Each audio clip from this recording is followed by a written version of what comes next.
सबैजनालाई दर्शन नमस्ते है दर्शन नमस्ते। आज के भनेदेखि यो वैदेशिक रोजगारको क्रममा चाहिँ यो श्रम स्वीकृति लिने क्रममा चाहिँ जे पनि तपाईँको गर्दाखेरि चिरहरू आएको हुन्छ अनि त्यो आफैले समाधान गर्न नसक्ने हुन्छ। त्यस कारणले चाहिँ वैदेशिक रोजगार विभाग र एसएसएफ फन्डको शाखाहरूले चाहिँ नम्बरहरू चाहिँ राखिदिएको छन् कि केही समस्या परेमा गर्नको लागि वाट्सएप भाइबर नम्बरहरू राखिएको छ। तर चाहिँ हामीहरूले चाहिँ त्यो भनेर चाहिँ समाधान गर्न खोज्दाखेरि उहाँहरूले एकचोटि फोन उठायो भनेदेखि 50 चोटि उठाउनुहुन्न रहेछ। मेसेज गर्नुहोस् भन्ने रहेछन्, उहाँहरूले इमेल गर्नुहोस् भन्ने रहेछन्। उहाँहरूलाई फोन दिएको छ, उहाँहरू केमा व्यस्तता हुनुहुन्छ। जसरी पनि हामीले चाहिँ दलैकै सहारा लिनुपर्ने भएपछि त कसरी हुन्छ त्यो। हामीलाई चाहिँ वाट्सएपमा भाइबरमा फोन गर्दाखेरि उहाँहरूले चाहिँ रिस्पोन्स गर्नुहुन्न, राम्ररी सिकाउनुहुन्न, कागजको झमेला लगाइदिनुहुन्छ। यदि हामीले चाहिँ पेमेन्ट तिरिसकेका छौँ भनेदेखि हामीले स्लिप पठाएपछि त्यसको मिलान गरिदिनु पर्यो नि। त्यो चाहिँ गडबड छ है। पुरानै व्यक्तित्वहरू चाहिँ हाबी छन्।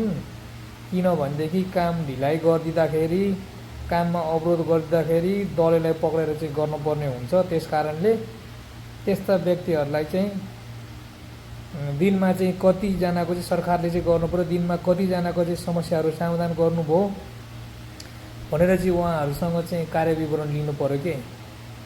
नेपाल सरकारले त राखिदिएको छ उहाँहरूले जागिरमा फोन उठाउनको लागि, सिस्टममा आएको समाधान गर्नको लागि। त्यो चाहिँ छैन है। रिस्पोन्स जिरो छ है, रिस्पोन्स जिरो छ।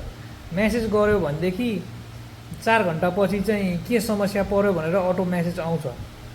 त्यो त भएन नि। इमेल गर्छु, इमेलको रिप्लाई केही पनि आउँदैन। के तरिका हो यो? यो चाहिँ अहिलेको चाहिँ यो बालेन सरकारलाई चाहिँ भन्न चाहेँ, सबै कुरो ठिकै छ तर राखेको कर्मचारीहरू नै ठिक छैन है। किनभनेदेखि त्यही मेन पावरको दलाललाई पक्रेर चाहिँ त्यो श्रम स्वीकृति गर्नुपर्ने भएपछि के काम गर्नु। त्यही भएर तपाईँहरूले चाहिँ त्यो केही समस्या पर्दाखेरि समाधान नगर्नु भएको त हो नि।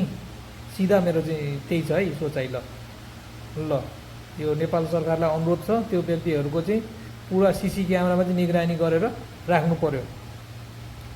त्यो व्यक्तिहरू श्रम स्वीकृति स्टिकर दिने व्यक्ति, अब त्यो समस्या समाधान गर्ने एसएसएफका छन्, यो डोफेको छ होइन, तिनीहरूलाई प्रत्यक्ष निगरानीमा राख्नु पर्यो है। ल त्यही भन्न चाहे। ल काम चाहिँ अब सरकारी काम चाहिँ नगर्ने, अफिसमा गएर अनि अन्य काम गर्ने होला नि। त्यही भएर चाहिँ उहाँहरूले चाहिँ मेसेज मात्रै गर्नुहोस्, फोन नगर्नुहोस्, अनि गरे तापनि झर्किने होइन।